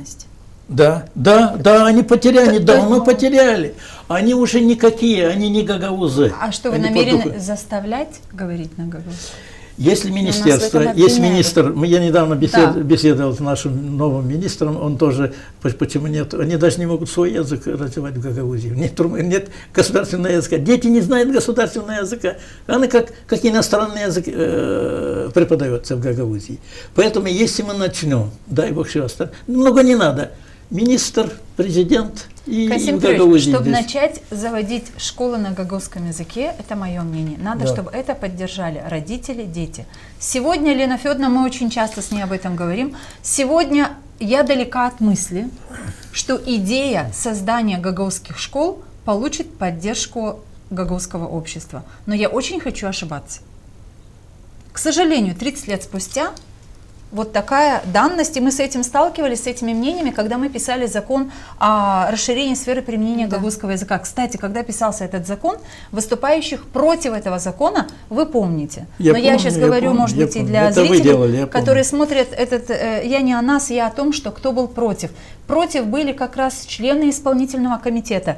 И сегодня, невзирая на, слава богу, что депутаты 6-го созыва приняли этот закон, и сегодня члены этого исполнительного комитета, как и члены прошлого исполнительного комитета, хвалятся, что есть такой закон, и они его внедряют. Но внедряется закон не так, как прописано, не по статьям. Это уже не внедряется. Но, Константин Петрович, смотрите, если в гагаузской автономии гагаузским языком не пользуется сегодня власть, это говорит о том, что для жителей автономии нет примера. Очень правильно. Bunu Gagavuş'a da lazım söylemeye. Lafiyet nersi bizim kuvvetli Gagavuz dilinde o zaman Гагаус дили хичлязым инсана да değil. Зерек кувейтле gösterirler он на политикаджи, а он на рахич дилязым Гагаус дили. Как часто вы слышали, чтобы Башкан Гагаузии проводила какие-то собрания, мероприятия на гагаузском языке? Кроме слов Заман Хайрулсун и в конце там что-нибудь еще, одно предложение на гагаузском, вступление и завершение по одному предложению, это не говорит о том, что здесь гагаузская автономия. И тут надо понимать, что Гагаузия, нам, гагаузам, не придется, а мы должны были давно это признать, принять и над этим работать. Над гагаузским языком, продвижение которого прописано в законе об особом правовом статусе, ради этого создавалась автономия в том числе, и государственный язык страны, который должны знать все граждане, которые проживают на территории Молдовы. Правильно? Правильно. Эти две большие проблемы, которые за 30 лет не решены, и теперь надо думать, как это делать дальше. Но самое главное — понять и принять.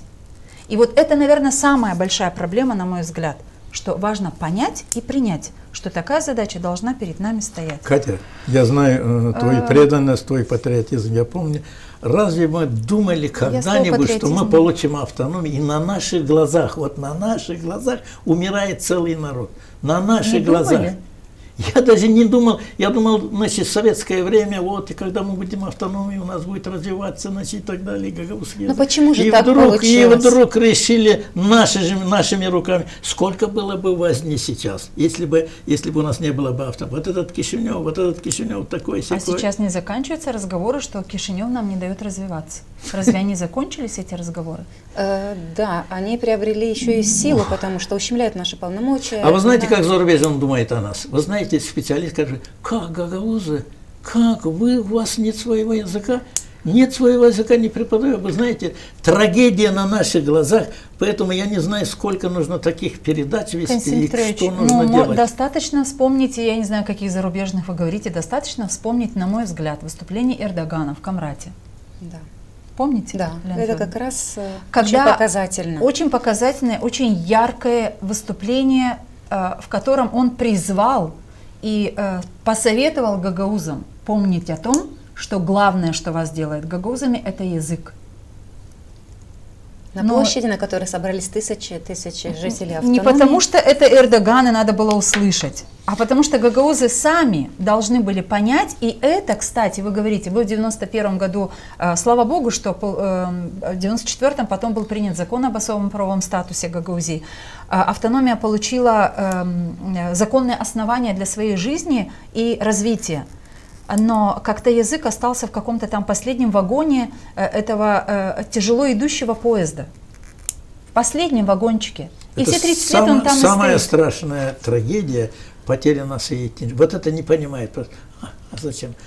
Смотрите сюда, часто мой адрес. Потому что если ты такой, почему ты в университете, почему ты не читаешь, почему 5-е и 6-е, что ты не участник этого, что ты сделал лично там же, чтобы был развивался. А теперь ответил этому человеку, который сейчас смотрит, этому обрусевший, наш гагауз обрусевший. Два гагауса встречаются, пытаются по-русски говорить, подчеркнуть, какие они грамотные. Они два болгарина встречаются, говорят на болгарском. Разве это не... И, так, это интересно. Да. Почему так? Теперь, кто в мой адрес сейчас попытает бросить камушек, я скажу всем, и властям особенно. В 2010 году проект о трехязычном образовании было направлено в Министерство нашего образования в 2010 году. И ни шагу не сделано. Формузалов должен был выйти и сказать, я думаю, что у нас все солидная организация, назовем мне солидной организацией, буду Гагаузского. Антем? Не, международная организация. ЮНЕСКО. ЮНЕСКО о том, что гагаузский язык всем, слушает наши гагаузы или нет, я не знаю, значит, кому объяснить, чтобы они поняли и так далее. Но о том, что гагаузский язык вошел в список интереса. исчезающих языков мира. Кричи, не кричи. Вот Лена Федоровна сказала, повторите, да, пожалуйста. Но за рамки интересов гагаузов выходит то, о чем вы говорите сейчас. Кафасына урма депутата не апмада, еще раз. Не отрывал депутата. За рамки интересов гагаузов выходит то, о чем вы сейчас говорите. Гагаузский язык и его продвижение. Больно об этом говорить. Очень печально осознавать, что это так. Но, к сожалению, это так. И мы должны что-то, гагаузы, сами в этой автономии придумать, продумать, без агрессии, без навязывания. К сожалению, 30 лет упущено. Без агрессии, без навязывания, с теми маленькими шагами, которые все же за эти 30 лет были сделаны, что-то сделать для того, чтобы, объединив усилия, гагаузскому сообществу объяснить, для чего мы есть автономия, почему мы в составе Молдовы и как важно жить единой дружной семьей в одной стране, развивая себя как автономию и сохраняя или обеспечивая развитие Молдовы. Мне кажется, я, конечно, не могу сформулировать и не готова это делать сегодня, но готова участвовать, где это только могло бы быть, для того, чтобы работать над созданием, написанием вот этой самой национальной идеи гагаузской автономии. Хотя ее нет. Сегодня мы троем учреждаем. Каждую неделю у вас выходит передача. Каждую неделю об этой сложнейшей проблеме, как подойти к этой проблеме и как ее разрешить. Великолепная идея ваша. Давайте всех, может быть, есть вас пригласить, может быть, депутатов пригласить, может быть, так. Надо часто, надо не упускать. Кроме вас никому. Вот я, Елена Федоровна, вот Екатерина Федоровна, кроме вас двоих никому поднимать этот вопрос. Прям не нужно. Есть очень много педагогов, гагаузоведов, которые, я знаю этих людей, еще больших людей знает Елена Федоровна. Где это обращение? Есть очень много. Константин Петрович, смотрите, я вот несколько раз пытаюсь за этот выпуск увести вас в какую-то в такую сторону оптимизма, пусть даже легкого, но оптимизма, потому что этот оптимизм есть даже по поводу развития автономии языка, невзирая на то, что у нас вот такое руководство, какое сегодня есть в гагаузской автономии, оно не в состоянии работать и двигать эту автономию, потому что нет таких задач. Перед ней не ставили такие задачи. Тот, который в Москве манипулирует, он не ставил такую задачу, поэтому эта власть не знает, куда вести автономию. Однозначно. Но я оптимистично смотрю на то, что сегодня в Гагаузии есть очень много сил. Они тихие, они не говорят, эти люди. Они профессионалы своего дела, и гагаузоведы, и поэты, и писатели. Но, понимаете, какая-то такая волна какой-то пассивности наступила, что люди видят, как нагло работает власть, и люди думают, да, это невозможно их переубедить, да лучше я тихо, молча буду делать свое дело. Мне кажется, после этих выборов, а мы сегодня с вами этот выпуск посвящали или хотели посвятить, насколько это получилось, мне кажется, может быть, не очень удачно, хотели посвятить поствыборной Молдове. Вот что делать после выборов, когда, да, есть апатия, да, есть пессимизм, но ведь есть же место и оптимизму. Но не все так плохо в этой стране. Я еще раз говорю, есть очень много людей, которые хотят жить в этой стране и живут честно работая, честно развивая свой бизнес, пытаясь в этих сложных условиях, когда власть не создает нормальных, я не знаю, опций для жизни бизнеса, все же развивают люди свой бизнес. Люди ищут себя в науке, люди ищут себя в разных IT-технологиях и других профессиях. Есть очень много таких людей. Давайте говорить об этом. Мы можем говорить сколько угодно о Шоре, он не уйдет, пока мы не выдавим. А выдавить мы можем только сплоченными какими-то действиями, созидательными. Поэтому мне кажется, что и Молдова, и Гагаузия, извините, все переживаем, настала пора объединения сил, которые могут созидать. Согласен с вами, что нужно собрать здоровые силы. Я присоединяюсь к вашему. И эти здоровые силы должны сесть за круглый стол и начать позитивно, шаг за шагом, раскручивать этот клубок весь, который довела Гагаузию вот в таком состоянии. И в первую очередь, который не требует денег, ничего не требует, требует немножечко ответственности. Это возрождение нашего языка и этноса. Вот мы возрождаем этнос. А еще один момент, когда мы говорим о экономике сегодня, ведь исчезнет наша автономия. Вот автономия наша исчезнет. Есть силы в Кишиневе, которые... А зачем мы дали вам эту автономию? Поэтому я присоединяюсь к вашему мнению, что нам нужно всем собраться за круглый стол и начинать потихоньку решать эти проблемы. Главное, и здоровые силы. Главное вам сохранять себе оптимизм. Вы извините, мои эмоции, но накопилось. Мы нужно начинать с критики, а потом уже переходить. А это не только у вас накопилось, это действительно ощущается, но мы вот с Еленой Федоровной, готовясь к этому выпуску и к другим, мы очень много и часто говорим о том, что позитивных моментов тоже немало в стране, и нужно хвататься за эти позитивные моменты и за тех людей, которые могут эти позитивные моменты в жизни страны и автономии создавать. Вы знаете, кто хорошо дает идеи? Сказать, от кого сейчас зависит? Очень нужны идеи. Не идеи. от властей, не от налоговиков. И вот у нас было несколько интересных предложений. И я собрал предпринимателей, посадил их в длинный стол, а здесь я пригласил налоговиков. Это давненько было.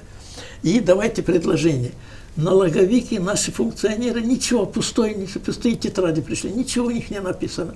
А тут наши деловые люди сразу предсказывают, что нужно делать. Одно, второе, третье. Только соберитесь с теми, которые через себя пропустили. Что нужно делать, он сам скажет. Что ему нужно. Вот это и все. И мне часто говорят, консерватор, что вот единый налог, соглашение, он согласен теперь больше платить. Я показываю, 11 тысяч, теперь он 13 тысяч, сразу на 20. Молдова растет 2%, а он готов сразу 20%. А откуда он берет эти деньги, что он готов? Дорогой мой, он взяток платит больше, чем... Это антикоррупционный механизм, самый-самый. То есть есть столько вариантов, как решить эти все проблемы. Очень много вариантов. Пригласите деловых людей сюда. Те, которые пытались открыть рабочие места у них. Пригласите их сюда. Они раскроют все карты. И одновременно от чиновника посадить его здесь. Это очень интересно. И меня как науку приглашать. Делайте этот треугольник. Вы знаете, вот сейчас я слышу нотку оптимизма, и это радует.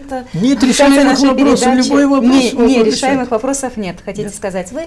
Да. И такая же нотка оптимизма есть и в высказываниях Майи Санду, президента страны, которая после выборов, о которых мы с вами говорили, сказала следующее. Я услышала голоса каждого, и знаю, что вы хотите исправить. Ваша стойкость и ваша любовь к родине, что все мы увидели на примере явки на выборы и нашего убедительного голосования, вашего убедительного голосования, это то, что обязывает меня действовать без промедлений. Вы верите? Я вам скажу, вот эти слова, я слышал у нее эти слова, это откупает. Вы понимаете, человек, который признает свои, а только сильные, слабые люди не признают своих ошибок, только сильные признают свои ошибки. Мне кажется, то, что она признала ошибки, этот курс у нее так и не пойдет. Мне кажется, что будут какие-то перемены. Я тоже человек верующий, я верю, что всему бывает конец. Негатив не может иметь своей перспективы. Все негативные вещи, все преступления когда-то заканчиваются, и начинается позитив. Поэтому я тоже верю, там что-то будет, там вот серьезные перемены произойдут. А я буду у них тоже консультантом. А мы будем наблюдать. Мы будем наблюдать за этим и будем обсуждать в этой студии. Не наблюдать, студии. А будете участниками этого процесса. Мы участники проекта «Единомышленники» с Леной Федоровной. Так мы решили, и так мы намерены работать дальше. В завершении этой передачи, Константин Петрович, я знаю, что вы много читали всегда и много читаете и сегодня. И мы подумали, что завершить эту передачу можно было бы такой одной философской мыслью. Я ее зачитаю. Давайте. Ненависть не решает никаких проблем, она только создает их. Скажите, пожалуйста, выборная, поствыборная сейчас ситуация вот эта, агрессии очень много. Очень, во мне тоже.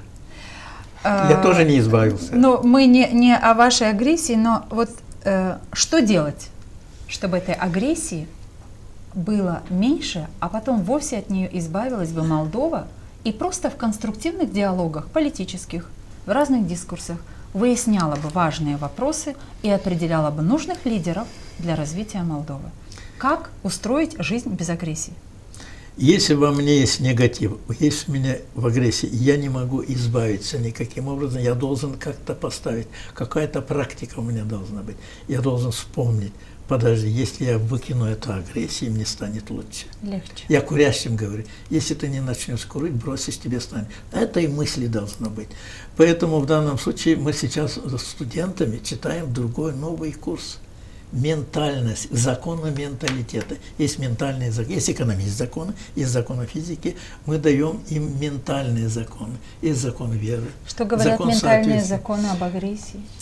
Ментальные законы говорят о том, что, значит, если вы связаны с агрессией, вы должны сделать все возможное, чтобы избавиться от этой агрессии. И там даже сказано такое, значит, выбросить впрочь, оставить этого человека, оставить эту проблему, если вы делаете паузу. Если не получается, надо сделать перерыв. Перерыв делать, вы остываете, и у вас происходит совершенно другое понимание, что нужно подойти с другой стороны решения этого вопроса. Можно Константин Петрович, кажется, это и есть рецепт сейчас, да? Нужна пауза. Нужна пауза для того, чтобы после этих выборов сделать бы паузу всем, и политикам, и гражданам нашей страны, для того, чтобы потом со спокойным дыханием, с человеческим, умным, разумным и рассудительным взглядом посмотреть на все, что происходит, и предъявлять серьезные требования по серьезным действиям наших политиков. И без особых колебаний, без особых нарушений и разрушений наших отношений, взаимоотношений между разными этническими народами, проживающими в Молдове, жить в дружбе, в согласии. Я не знаю, но мне кажется, это актуально. Давайте на этом и завершим передачу. Вы объединили всех нас, Спасибо, Константин Петрович, за сегодняшнюю нашу дискуссию. Спасибо. И мы на этом ставим точку. Проект «Единомышленники» говорит до свидания, скоро увидимся в новом выпуске. Ставьте, друзья, лайки. Обязательно делитесь своими друзьями.